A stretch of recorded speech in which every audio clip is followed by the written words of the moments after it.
حضرت سیدہ خدیجۃ الکبریٰ کی یاد کو تو بہت ساری روایات اس میں ملتی ہیں، احادیث ہیں کہ اس طرح برقرار رکھا ہے آپ نے کہ ایک مرتبہ آپ علیہ السلام نے ایک چتکبرا مینڈا یا بکرا ذبح فرمایا اور اس کے حصے کیے گئے.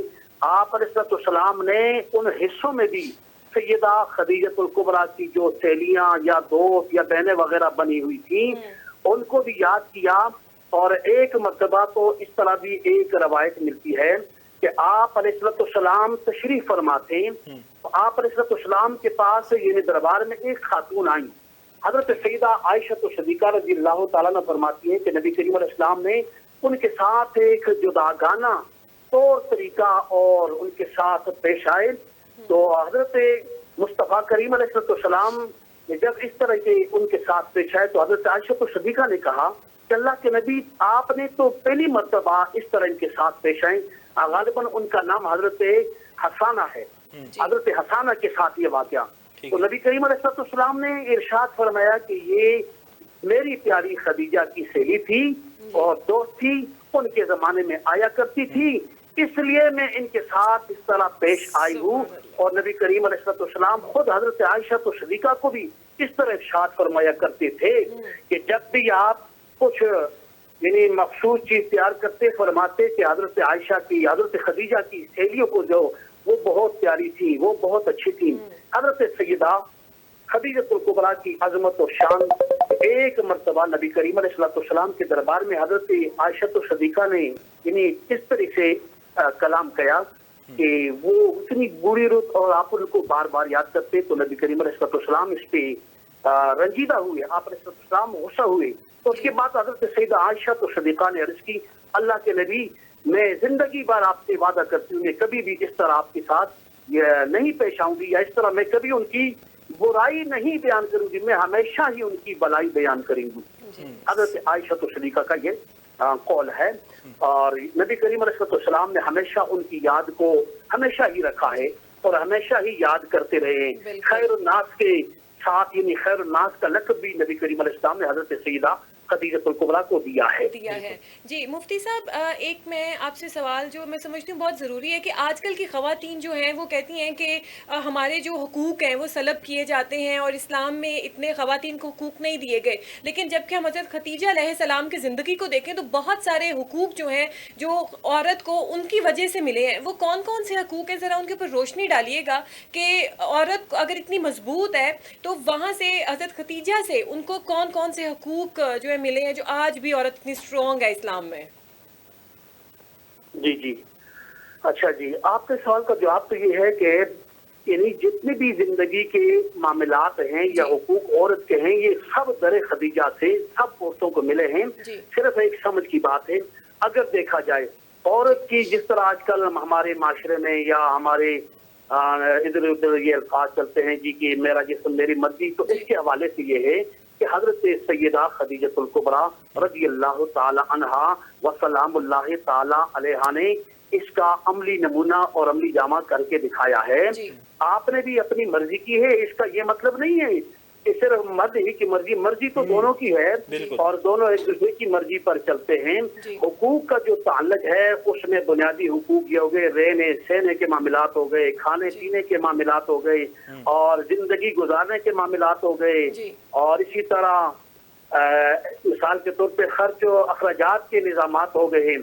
یہ جتنے بھی معاملات ہیں ان سب میں حضرت سیدہ خدیجۃ الکبریٰ رضی اللہ تعالی عنہا و سلام اللہ تعالی علیہ کی زندگی کو دیکھا جائے اور آپ کے اس حیات مبارکہ کو دیکھا جائے تو اس سے ہمیں بہت زیادہ سبق اور درس ملتا ہے کہ سیدہ خدیجۃ الکبریٰ نے جس طرح زندگی گزاری ہے، اللہ کے نبی کریم علیہ السلام کی معیت میں، محبت میں، پیار میں زندگی گزار کے ہمیں یہ درس اور سبق دیا ہے کہ دنیا والوں یہ اکیلی عورت کچھ بھی نہیں ہے، اکیلی عورت کی زندگی کچھ بھی نہیں ہے، اکیلی عورت کی زندگی یہ ایک جنگل کی مانند ہے اور جب یہ اچھے شوہر کے ساتھ اچھے ساتھی کے ساتھ گزرے گی تو یہ زندگی حقیقت میں دنیا میں بھی زندگی ہے اور آخرت میں بھی یہ زندگی ہے. اچھا مولانا صاحب، میں آپ سے سوال کرتا چلوں کہ ہم دیکھتے ہیں کہ حضرت خدیجہ کی اگر ہم مثال لیں تو انہوں نے آپ صلی اللہ علیہ وسلم کے ساتھ کاروبار کیا، تجارت کی، لیکن ہم دوسری طرف ہم آج کے معاشرے میں دیکھتے ہیں تو آج کے معاشرے میں ہم عورت کو ان تمام معاملات سے پیچھے دیکھتے ہیں، تو اس کی کیا وجہ ہے؟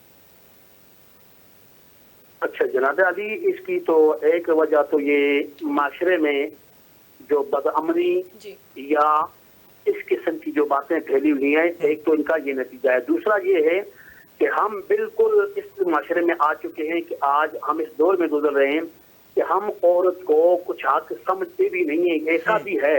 اور یہ اکثر علماء کے طبقے میں بہت زیادہ اس طرح یہ باتیں کبھی کبھار پھیلتی رہتی ہیں کہ جی کچھ حق نہیں ہے، بعض نہیں علماء نہیں ہوتے، علمائی سمجھتے ہیں، لیکن یہ حق ان کا ضرور ہے۔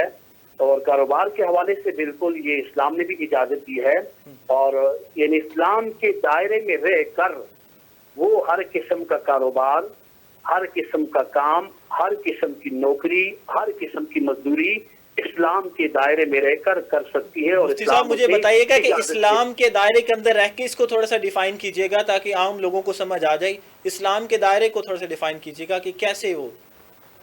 اچھا جی، اسلام کے دائرے کا مطلب یہ ہے، ایک تو یہ ہے کہ اسلامی حدود کی پاسداری کی جائے۔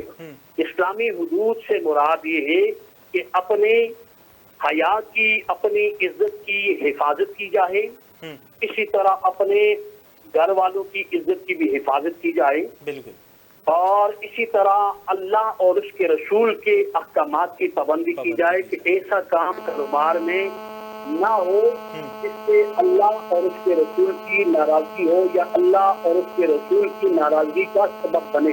جی ٹھیک ہے۔ جی اچھا مفتی صاحب، ایک لاسٹ کوشچن میں آپ سے کرنا چاہوں گی۔ جی جی، آپ کو میری آواز آ رہی ہے؟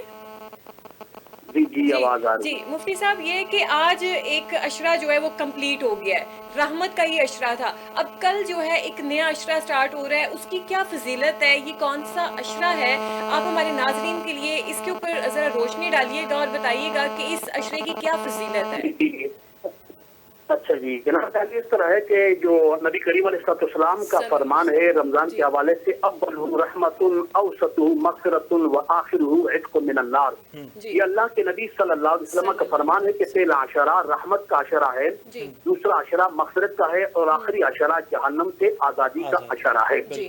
اور ویسے تو رمضان مبارک کا پورا مہینہ ہی قبولیت دعا کے لیے خاص و مواقع میں سے ایک موقع ہے، اس میں دعاؤں کا اہتمام بھی ضروری ہونا چاہیے۔ البتہ کسی مخصوص دعا کا کسی مخصوص عشرے سے متعلق کسی مخصوص دعا کا کسی حدیث سے ثبوت نہیں ہے، البتہ حدیث میں اتنا ضرور ہے کہ 4 چیزوں کی اس مہینے میں کثرت رکھا کرو۔ 2 چیزیں اللہ کی رضا کے واسطے، یعنی، اور 2 چیزیں جسے تمہیں کوئی چارہ کار نہیں۔ فرمایا وہ 2 چیزیں جو اللہ کی رضا کے واسطے، ایک ہے کلمہ طیبہ اور ایک استغفار کی کثرت، اور دوسری 2 چیزیں جنت کی طلب اور جہنم سے پناہ۔ ہاں، اتنی بات حدیث مبارکہ میں منقول ہے کہ لا الہ الا اللہ استغفر اللہ اسألک الجنت وَأَعُوذُ بِكَ مِنَ النَّارِ، یہ الفاظ حدیث میں منقول ہیں۔ ہاں، بزرگوں نے اول رحمت کے حوالے سے اس نسبت سے اس دعا کو مخصوص کیا ہے، رب اغفر وارحم وانت خیر الراحمین۔ یہ عشرہ اولیٰ میں یہ دعا کثرت سے پڑھی جاتی ہے، بزرگوں نے اس رحمت سے منسوب کر کے اس دعا کا تعین فرمایا ہے۔ اور ویسے بھی جب بندہ گناہ کرے تو اسے رحمت ہی طلب ہوتی ہے، رحمت ہی گناہوں کو مٹاتی ہے، اس لیے اس دعا کا عشرہ اولیٰ میں کثرت کیا جائے۔ اور دوسرا عشرہ جو ہے اللہ کے نبی کا صلی اللہ علیہ وسلم کا فرمان ہے، دوسرا عشرہ مغفرت کا عشرہ ہے، تو اس نسبت سے بزرگوں نے اس دعا کو منقول کیا ہے، استغفر اللہ ربی من کل ذنب واتوب الیہ۔ اور تیسرے عشرے سے اللہم انک عفو تحب العفو فاعف عنا یا غفور یا غفور، یا یہ دعا اللہم اجرنی من النار یا مجیر یا مجیر یا مجیر۔ جی بہت شکریہ مفتی صاحب، آپ ہمارے ساتھ موجود تھے، بہت مفید باتیں آپ نے کہیں، اور حضرت خدیجہ علیہ السلام کے اوپر آپ نے جتنی بھی مطلب ایمان تازہ کرنے والی باتیں کیں، اور یقیناً ہمارے ساتھ ساتھ ہمارے ناظرین بھی اس گفتگو سے محظوظ ہوئے ہوں گے۔ جی تو قسیم، ہم اپنی ٹرانسمیشن کا سلسلہ اب آگے بڑھاتے ہیں کیونکہ افطار کا جو وقت ہے وہ بھی قریب قریب آ رہا ہے۔ تو جی قسیم۔ جی نایاب، جیسے کہ ہم نے مفتی صاحب کی باتیں سنی، انہوں نے حضرت خدیجہ علیہ السلام کی شان میں کافی قصیدے گائے، تو ان کی حضرت خدیجہ کی جو ان کی خدمات ہیں اسلام کے لیے، اس حوالے سے چند اشعار ہیں جو میں اپنے ناظرین اور آپ کی نظر کے سامنے رکھنا چاہوں گا کہ کوئی آسان نہیں مثل خدیجہ ہونا، شرط ہے اس لیے کہ مادر زہرا ہونا، دعوت فکر ہے دنیا سخاوت کے لیے، 6 مہینے تیری شہادی کا ولیمہ ہونا، اور تیری بیٹی نے یہ دنیا میں کیا ہے ثابت، نسل چلنے کو ضروری نہیں بیٹا ہونا، اور دین کی تصویر کو عمران و ختیجہ کے بغیر دیکھنے سے تو کہیں اچھا ہے اندھا ہونا، اور آخری 2 اشعار ہیں کہ بیٹی زہرا علی داماد نواسہ حسنین، بیٹی زہرا علی داماد نواسے حسنین، اسے کہتے ہیں فضیلت کا مدینہ ہونا، اسے کہتے ہیں فضیلت کا مدینہ ہونا۔ زبردست قسیم، بہت میں کہتی ہوں اچھا ہے، اتنی آپ نے طریقے سے اس کو سمرائز کر دیا ہے، کمال ہے۔ تو جی تو ناظرین، اب ہمارا جو نیکسٹ سیگمنٹ ہے وہ ہمیشہ کی طرح رمضان اور صحت ہے، اور آج ہمارے لیے آپ ناظرین، آج ہمارے پاس آپ ناظرین کے لیے بہت ہی زبردست سا ٹاپک ہے، وہ یہ ہے کہ جو معدہ ہے اس کے اوپر ہم بات کریں گے کہ اگر تو آپ کا نظام انہضام ٹھیک ہے تو آپ فٹ ہیں، اگر آپ کی وہ مشینری ہی گڑبڑ کر رہی ہے، مسئلہ کر رہی ہے، تو آپ سمجھیں کہ آپ کی بیماریوں کی جڑ جو ہے وہی معدہ ہے۔ اگر وہ پرفیکٹ ہے تو یو آر پرفیکٹ، اگر اس میں کوئی مسئلہ آ رہا ہے تو سمجھیں آپ جو ہے وہ پرفیکٹ نہیں ہیں، آپ کے اندر تھوڑی سی جو ہے چینجنگ ہونے کی ضرورت ہے، وہ اس سینس میں کہ آپ کو میڈیکیشن کی ضرورت ہے، اور یہ چھوٹے چھوٹے مسئلے جو ہوتے ہیں ہمیں ہماری باڈی جو ہے وہ انڈیکیٹ کرتی ہے، لیکن ہم لوگ اس کے اوپر دھیان نہیں دیتے، یہ ہماری بڑی لاپرواہی ہے، اور پھر اینڈ کے اوپر جو ہے وہ پھر بڑی بیماریوں کی صورت میں سامنے آ جاتی ہیں۔ اور نیاب ہم دیکھتے ہیں کہ جو اس مائیں ہم اوپر نیچے کھاتے رہتے ہیں سحری میں، ہم یہ ہمارا بڑا پتہ نہیں کیا مسئلہ ہے، یقین مان جائیں۔ میں نے وہی تو میں عرض کر رہی تھی ایک دو شاید پریویس پروگرام میں بھی کہ رمضان کے مہینے میں ہمیں بھوک پیاس سے سیکھنا چاہیے، لیکن رمضان کے مہینے میں ہمارے دسترخوان پہ وہ چیز بھی آ جاتی ہے جو ہم نے شاید 11 ماہ نہیں کھائی ہوتی۔ تو اللہ تعالیٰ برکت ڈالے سب کے دسترخوان میں، سب کے رزق میں، لیکن آپ اچھا کھائیں، خوب کھائیں، لیکن اپنے ساتھ ساتھ ان لوگوں کا بھی خیال کریں جو لوگ 11 ماہ نہیں کھاتے۔ ہم تو روزے میں نہیں کھا رہے ہوتے، لیکن وہ لوگ جو بھوکے ہوتے ہیں، جو سوکھی روٹیاں کھا کے گزارا کرتے ہیں، جو لوگ روٹیوں کو پانی میں ڈبو ڈبو کے گزارا کرتے ہیں۔ تو جی تو آگے بڑھتے ہیں، مجھے پتا ہے کہ آپ مجھے کہہ رہے ہیں ذرا جلدی وائنڈ اپ کروں میں ایک اور بات کرنا چاہوں گا کہ ہم اکثر دیکھتے ہیں کہ ہم جو لوگ ہیں وہ اصل میں روزے کا مقصد یہ ہے کہ بھوک اور پیاس کو، تاکہ احساس ہو کہ جو لوگ پورا سال نہیں کھاتے ان کا احساس ہو کہ وہ کیسے رہتے ہیں۔ تو ہم جو لوگ ہیں ہم سحری میں اتنا کھا لیتے ہیں کہ ہم اگلی شام تک نہ بھی کھائیں تو یقین مانیں گزارا ہو جاتا ہے۔ تو تھوڑی سی آپ لوگوں سے بھی گزارش ہے، یہ نہیں میں کہہ رہا کہ بالکل بھی نہ کھائیں، آپ لوگ بچت کریں، نہیں آپ لوگ کھائیں، لیکن اتنا کھائیں کہ اپنے آپ پیٹ میں جگہ رکھیں کہ آپ اگر آپ کو دوبارہ کھانا پڑے تو آپ کھا سکیں، اتنی گنجائش پیٹ میں ہونی چاہیے۔ یہاں پہ قسیم میں ایک چھوٹی سی بات ضرور کرنا چاہوں گی کہ اپنے آپ کو اونٹ مت سمجھیں، جو پانی سٹور کر سکتا ہے وہ اونٹ کی خاصیت ہے۔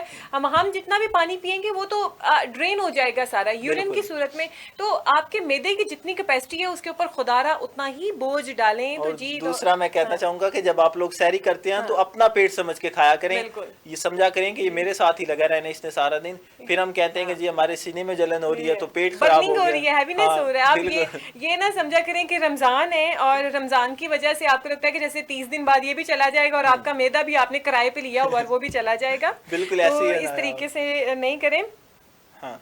تو جو ہے نا ناظرین، یہ تھی ایسی چیزیں جو بہت مفید ہوتی ہیں، چھوٹی چھوٹی یہ ٹپس ہوتی ہیں جن کے اوپر جب آپ عمل کرتے ہیں تو آپ کی زندگی جو ہے وہ کافی زیادہ کمفرٹیبل ہو جاتی ہے۔ اور خاص طور پر یہ مہینہ، ہم اس مہینے میں اکثر دیکھتے ہیں کہ ہمیں شکایات ملتی ہیں، ہمیں سننے کو ملتا ہے اپنے گھر والوں میں سے، لوگوں میں سننے کو ملتا ہے کہ یار میرے سینے میں جلن ہو رہی، میں نے سحری میں یہ کھایا۔ تو ہم بارہا ہم ڈاکٹر سے پوچھتے بھی رہتے ہیں، اپنے ڈاکٹر سے جو ہم اس سیشن میں لیتے ہیں، کہ ہمیں سحری میں کیا چیزیں استعمال کرنی چاہیے جس سے ہمیں ڈی ہائیڈریشن سے ہم بچ سکیں، ہمارے سینے میں جلن نہ ہو، ہمارا سارا دن اچھے سے گزرے۔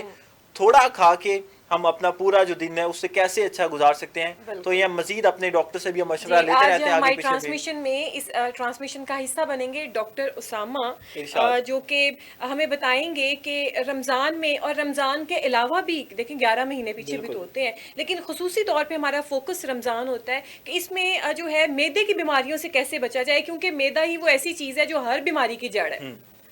جی ڈاکٹر صاحب، آپ کو میری آواز آ رہی ہے؟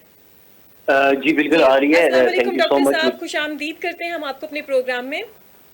وعلیکم السلام. بہت بہت جی شکریہ آپ کا جی مجھے لینے کے لیے. ٹھیک ہے جی ڈاکٹر صاحب، ہمارا آج کا جو موضوع ہے وہ ہے میدا، اور یعنی کہ ہمارا نظام انہضام.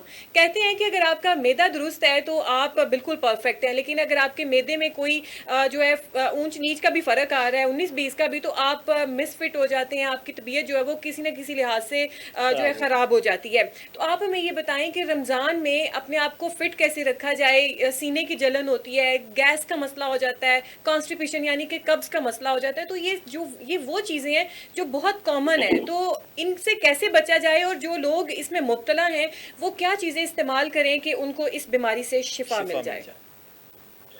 جی بالکل، آپ نے بالکل ٹھیک فرمایا. یہ ایشوز جو ہیں وہ بڑے کامن ہیں جی رمضان کے اندر ہماری سوسائٹی کے اندر، جس میں جیسا کہ آپ نے بتایا بھی کہ کانسٹیپیشن جو ہے وہ بڑی کامن ہے، ڈائریا بڑا کامن جی ہے، تیزابیت معدے کی بڑا کامن ہے، اور اس کے علاوہ گیس یا کریمپس جو ہے ایبڈومینل جی یہ بڑے کامن ہیں. تو کچھ ایسے فیکٹرز ہیں جو ان چیزوں کو جو ہے وہ پیدا کرتے ہیں ہماری باڈی کے اندر، جیسا کہ بہت زیادہ کھانا یا بے ترتیب کھانا یا بہت جلدی سے کھا لینا. اس کے علاوہ ایک بہت امپورٹنٹ فیکٹر جو ہے وہ پانی کا نہ زیادہ پینا. جب آپ کا افطاری ہو جاتی ہے، افطاری سے لے کے سحری تک جو ہے ہم پانی جو ہے وہ بہت کم پیتے ہیں، جس کی وجہ سے کانسٹیپیشن جو ہے وہ بڑی کامن ہو سکتی ہے. اس کے علاوہ جو ہے افطاری کے وقت بہت زیادہ اوور ایٹنگ کرنے سے ہمیں جو ہے وہ ڈائریا وغیرہ ہو سکتا ہے. یا بہت سارے ایسے لوگ جو ہیں جو بہت زیادہ اسپائسی فوڈ کھاتے ہیں یا فیٹی فوڈ لیتے ہیں، وہ جو ہے ان کو تیزابیت کا مسائل سے دوچار کر سکتی ہے. اور اس کے علاوہ جیسا کہ آپ نے خود بھی بتایا کہ ایبڈومینل کریمپس وغیرہ جو ہیں یہ ڈی ہائیڈریشن کی وجہ سے، پانی کی کمی کی وجہ سے ہو سکتے ہیں. جی تو سب سے پہلے میں اپنے سننے والوں کو یہ بتاؤں گا کہ کچھ ایسی چیزیں ہیں جو آپ کر سکتے ہیں جس کی وجہ سے آپ ان ساری چیزوں سے بچ سکتے ہیں. جی ایک تو یہ ہے کہ آپ نے سب سے پہلے پانی بہت زیادہ پینا ہے. جب بھی آپ کی افطاری ہو جائے اور سحری تک جو ہے آپ نے پانی پینا ہے، اور چھوٹی چھوٹی بریکس کے اندر پینا ہے. تھوڑا تھوڑا پانی آپ لیں. ڈاکٹر صاحب بتائیے گا کہ کتنا پانی پیا چاہیے، کیونکہ ہم بعض دنوں میں ہم سنتے ہیں کہ ایک عام انسان کو 5 سے 6 لیٹر جو پانی ہے شاید وہ دن میں پینا چاہیے. 8 گلاس لیٹر، سوری 8 گلاس، 5 سے 6 یا 7 8 گلاس پینے چاہیے. تو رمضان میں بھی یہی روٹین رکھنی چاہیے یا اس سے زیادہ ہونی چاہیے؟ دیکھیں یہ پرسن ٹو پرسن بھی ویری کرتا ہے، لیکن جیسا کہ آپ نے بتایا خود بھی کہ ایٹ لیسٹ ایڈلٹ کو جو ہے 24 آورس کے اندر 2 to 3 لیٹر جو ہے نا وہ پانی لینا چاہیے. اور رمضان کے اندر ایسا ہے کہ لوگ ظاہر ہے جب بہت زیادہ بھی ایک دم پہ پانی پی لیتے ہیں تو ان کا ایبڈومینل ڈسٹینشن ہو جاتی ہے. تو اس کا بہترین طریقہ یہ ہے کہ آپ تھوڑے تھوڑے انٹرولز پہ پانی لیں، اور پانی کو ظاہر ہے آپ ایٹ لیسٹ کوشش کریں کہ آپ 1.5 لیٹر 2 لیٹر تک اس کو لے جائیں، کیونکہ ظاہر ہے لوگ رات کو ریسٹ بھی کرتے ہیں اور پھر دوبارہ سحری میں اٹھنا بھی ہوتا ہے. تو آپ چھوٹے چھوٹے انٹرول پہ زیادہ پانی پیے اور کوشش کریں کہ اس کو ایٹ لیسٹ منیمم جو ہے وہ آپ 2 لیٹر تک پانی پھر بھی لیں، تاکہ آپ کانسٹیپیشن اور ان چیزوں سے بچ اچھا سکیں. ڈاکٹر صاحب، ایسا ہے کہ بعض اوقات لوگ کھانا کھاتے ہیں، نارمل کھانا بھی کھاتے ہیں، لیکن اس کو اچھے سے ڈائجسٹ نہیں کر پاتے ہیں. ان کا میدا جو ہے تیزابیت ان کو محسوس ہوتی ہے، ہیوینس محسوس ہوتی ہے، اور سینے میں جکڑن محسوس ہوتی ہے. تو ان چیزوں کے لیے آپ کیا ان کو ریکمینڈ کریں گے؟ جی یہ آپ نے بہت اچھا سوال کیا جی. یہ رمضان کے اندر جو ہے یہ پرابلم جو ہے وہ بڑے کامن ہے. تو اس کی 2 مین وجوہات ہیں. ایک تو وجہ یہ ہے کہ بہت زیادہ اسپائسی فوڈ کا لینا یا فیٹی فوڈ کھانا. دوسری بڑی وجہ یہ ہے کہ کھانا افطاری کرنے کے بعد فوراً لیٹ جانا. اور تیسری بڑی وجہ یہ ہے کہ لوگ اکثر جو ہے ہم جو رمضان کے اندر نارمل ایک تو نارمل بھی ہماری سوسائٹی میں ایکسرسائز بہت کم ہے، لیکن رمضان کے اندر جو ہے وہ ایکسرسائز جو نارمل واک ہے وہ بالکل ہی جو ہے نا لوگ اس کو چھوڑ دیتے ہیں. تو یہ 3 فیکٹر ہیں جو ان چیزوں کو لیڈ کر سکتے ہیں. تو میری سجیشن یہ ہے کہ ایک تو یہ کہ آپ اسپائسی فوڈ کو اوائڈ کریں، افطاری کے وقت کھا کے بہت زیادہ فوراً لیٹ نہ جائیں. اور تیسرا یہ کہ اگر ماڈریٹ واک اگر آپ افطاری کے بعد اسپیشلی تھوڑی سی اپنی اس روٹین کے اندر لے آئیں، واک یا یوگا کو انکلوڈ کر لیں، تو آئی تھنک یہ بہت اچھا ہو جائے گا آپ کی ہیلتھ کو مینٹین کرنے کے لیے، اور آپ کو ان پرابلم سے دوچار نہیں ہونا پڑے گا. ٹھیک ہے، اوکے ڈاکٹر صاحب. اس کے علاوہ جو ایک بہت بڑا مسئلہ ہے کانسٹیپیشن یعنی کہ قبض کا ہے. بہت سارے لوگوں کو اس چیز کی شکایت رہتی ہے، حتیٰ کہ ان کا لائف اسٹائل بھی بالکل ٹھیک ہوتا ہے، کچھ کوئی جنیرک ڈیزیز بھی ہوتی ہے. تو اس سے وہ کیسے چھٹکارا حاصل کر سکے؟ اپنی ڈائٹ میں ایسی کیا چیز، کوئی ہوم ریمیڈی ہو جائے، کوئی ایسی دیسی چیز ہو جائے؟ کیونکہ آج کل بے شک ٹائم جو ہے بہت زیادہ جدید ہو گیا، لیکن لوگ جو ہیں وہ آج بھی یہ جو نارمل چیزیں ہوتی ہیں یعنی کہ گھریلو چیزیں، اس کو استعمال کرنا زیادہ پریفر کرتے ہیں. جی بالکل، یہ بھی ایک بڑا اچھا کوشچن ہے. اس میں یہ ہے کہ وہ لوگ جن کو کانسٹیپیشن کا مسئلہ ہوتا ہے وہ ایسا کر سکتے ہیں کہ اپنی ڈائٹ کے اندر فروٹس کو انکلوڈ کریں زیادہ سے زیادہ, جی ویجیٹیبلس کو انکلوڈ کریں. اس کے علاوہ گرینز جو ہیں ان کو زیادہ سے زیادہ انکلوڈ کریں. گرینز کے اندر جو ہے ہمارے پاس براؤن رائس آ جاتا ہے, ٹھیک ہے بریڈ آ جاتا ہے. اس کے علاوہ جو ہے ہمارے پاس رائی آ سکتا ہے, بارلے آ سکتا ہے, اوٹ میل جو ہے وہ آپ زیادہ سے زیادہ لیں تو آپ ان چیزوں سے فائبرس ڈائٹ, میرا مطلب یہ ہے کہ فائبرس جن ڈائٹ کے اندر فائبرز ہوتے ہیں جو آپ کو بھی میں نے بتایا, یہ چیزیں لینے سے جو ہے آپ کانسٹیپیشن سے چھٹکارا حاصل کر سکتے ہیں. اور اسپیشلی اگر آپ رمضان کے پوائنٹ آف ویو سے بات کریں گی تو ہائیڈریشن جو ہے وہ بہت امپورٹنٹ فیکٹر ہے. مطلب پانی کی کمی کی وجہ سے کانسٹیپیشن بہت زیادہ ورسن ہو جاتی ہے, تو آپ نے اپنے آپ کو ہائیڈریٹ رکھنا ہے جس کی وجہ سے آپ اس کانسٹیپیشن سے اپنے آپ کو بچا سکتے ہیں. اور اس کے علاوہ آپ نے جیسے بتایا کہ ایک جنرل ریمیڈی ہے, تو اس میں اسپغول ہسک جو ہے وہ آپ پانی کے اندر ڈال کے اس کو بھی دن میں 2 ٹائم استعمال کریں تو آپ اس کانسٹیپیشن سے چھٹکارا حاصل کر سکتے ہیں. جی اچھا ڈاکٹر صاحب, لاسٹ پہ ایک کویشچن آپ سے ضرور میں پوچھنا چاہوں گی کہ جیسے اکثر ڈاکٹرز کہتے ہیں کہ آپ جوسز پئیں, جوسز کا استعمال کریں, لیکن میرا یہ خیال ہے کہ جب ہم جوسز مشین سے نکالتے ہیں تو وہ تو جسٹ اس کا شوگر سیرپ آ جاتا ہے, جو اس کا وہ چیزیں اس کی ڈرین ہو جاتی ہیں, جو فائبر ہوتا ہے وہ سارا نکل جاتا ہے. تو یہ شوگر سیرپ جو ہوتا ہے یہ بھی فائدے مند ہوتا ہے, یہ نہیں ہوتا ہے کہ یہ زیادہ فائدے مند ہے, جو وہ اس کا ویسٹیج نکال دیتے ہیں وہ ہماری باڈی کے لیے کیا وہ فائدے مند ہے یا خطرناک ہے, کیوں اس کو ویسٹ کر دیتے ہیں, کیوں اس پہ دھیان نہیں دیا جاتا؟ جی یہ ایک بڑا امپورٹنٹ پوائنٹ ہے. بیسیکلی اس کے اندر ڈیفینیٹلی فائبرز ہوتے ہیں جو کہ اس کے اندر لاس ہو جاتے ہیں, جیسے آپ نے بتایا کہ اس کا جب آپ جوس جو ہے اس کو ڈرین کرتے ہیں فروٹس کی کسی کو بھی.